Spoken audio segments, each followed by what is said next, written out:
everyone, it's Raza Von Werder, aka Kelly Everts, telling the story of my life. Most of it will be, a lot of it will be traumatic incidents and interesting, I hope. It's catharsis. Maybe it's not interesting. Whatever it is, I'm going to tell it because it's like a catharsis. And I alluded to how I got, partially how I got the idea to give my story is that recently on PBS I saw the Truth and Reconciliation Commission for our American Indians and how they came forward. 200 of them came forward and told the commission their stories of how they were treated, and they were treated horrendously, horribly.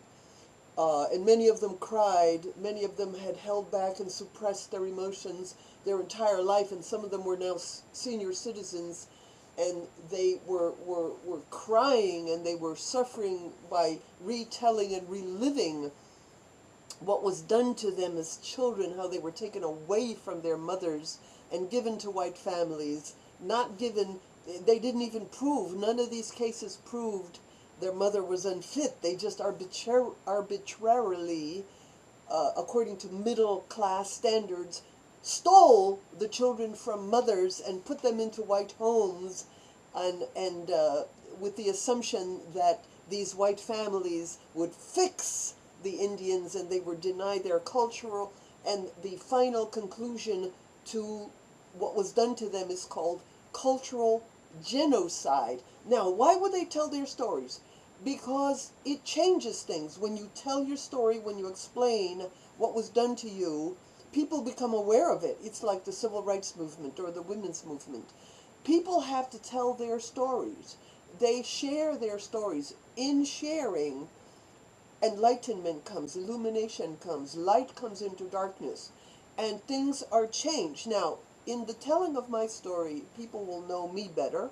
If that means anything to anyone, they will know me better because they basically know me by the things I promoted as the progenitor female bodybuilding, the stripper for God, the well-known model in Playboy Penthouse, and hundreds of TV shows, hundreds of magazines, newspapers all over the world, for activism, for being a guru, for starting the University of Mother God Church, for fighting for female empowerment, etc., etc. So this is how people know me. They know me by my accomplishments. The 20 books I wrote and published, they know me by things I've done. But what people don't know is what was done to me and how I grew up and how I was abused. I was also empowered, though. I will give, nothing is black and white. I will give the accounts of how I was empowered and given the tools to resist and to overcome the abuses that I suffered, not only from the same people who gave me the tools. My mother and father gave me the tools, which was, strength, catechism, and so on.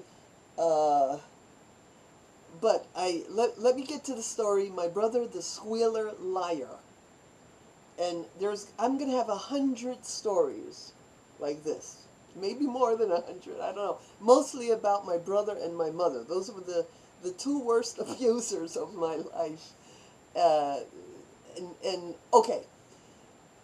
My brother was a senior in high school when I entered high school. I was a freshman, in high school. And we're in a rural school in New Jersey, And his job to please my mother, because my mother had a vendetta against me, because when she left my dad and with another guy,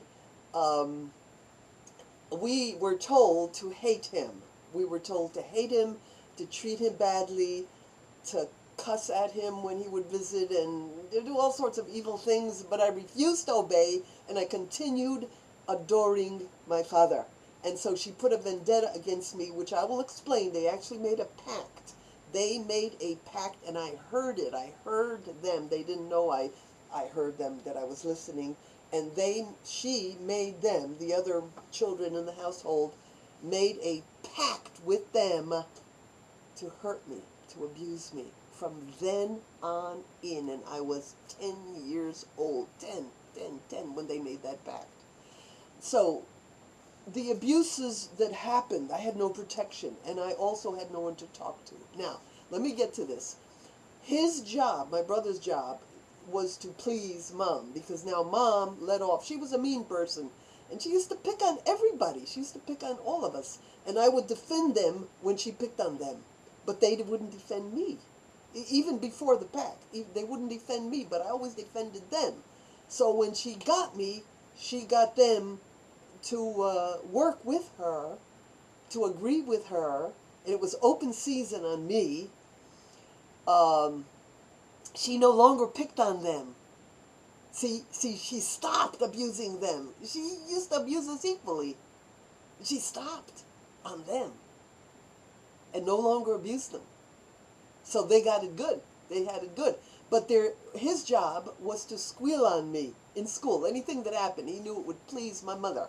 So this is so stupid, it sounds funny today, but it wasn't funny then. So I would walk down, just to tell you what he was like, I would walk down the hall and I would see him and I'd say, "Hi, Jimmy." And he would just walk with his nose in the air like he didn't know me. Like he was ashamed that anybody would think that we were related or that he knew me. That's how he treated me in school. And one day we had girls volleyball, and his classmate, Larry Van Heis, his classmate was for some reason on the premises, and he was our referee. I don't know why. I have no idea why, because we had a female coach, teacher, and why this boy was the referee, I don't know. Anyway, so we're playing volleyball, and on one side is the girls' lockers and gym, and on the other side is the boys' lockers and gym. When the girls are in session, the boys are not. So while we were in session doing our volleyball, the boys' gym, lockers, I should say lockers and bathrooms and etc., were empty. There was no one there, no one. And the ball went in there. The ball, bang, went in there. And none of the girls would go and get the ball because it was the boys. Why can't you go in? There's no boys there. It's empty. It's empty. So since nobody was getting the ball, I ran in and got the ball and brought it back, and we continued playing volleyball. Now, Larry Van Heis must have told my brother, like it was a big deal, that I went into the boys' lockers to get the ball when the ball went in there. So my brother takes the story back to my mother and tells my mother that I went into the boys' bathroom, not the empty boys' lockers.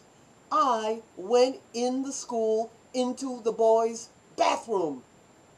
Now, what does my mother do? Oh, important information. Now I've got to call long distance to New York City to Dad, to make Dad hate Raza, because I was his favorite, and I loved my dad, and she wanted us to hate one another. So, and of course I didn't know it at the time. I learned about this later. So she doesn't even use her own phone. She was working at Thorne's Milk Bar, and there was an office there. That's another story I'm going to tell you about, the shit she did in that office.